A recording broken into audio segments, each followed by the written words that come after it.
Is Facebook down? Hello guys and welcome to our channel. Welcome to World of Apps. So I know that many of you have problems right now with Facebook, Messenger and Instagram. So you have to know that you are not the only one who has this problem. As you can see here, I tried to log in into my Facebook account and I can't. I have the password and they say unable to log in, an unexpected error occurred, please try again and again. Now I will try to go on Messenger, and as you can see I have the same problem. If I click on login, it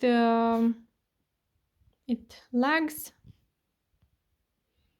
Content can't be auto-filled, and we have the same problem with Instagram. So guys, you have to know that this problem, it's not just for you, it's for everyone.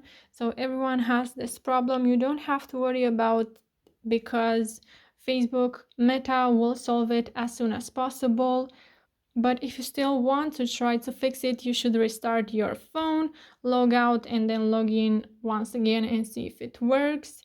If you weren't logged out in the first place, you can comment in the comment section down below if you have any questions, and I'll make sure to answer to them as quickly as possible and help you out. Thank you so much for watching, guys. Have a great day. Bye bye.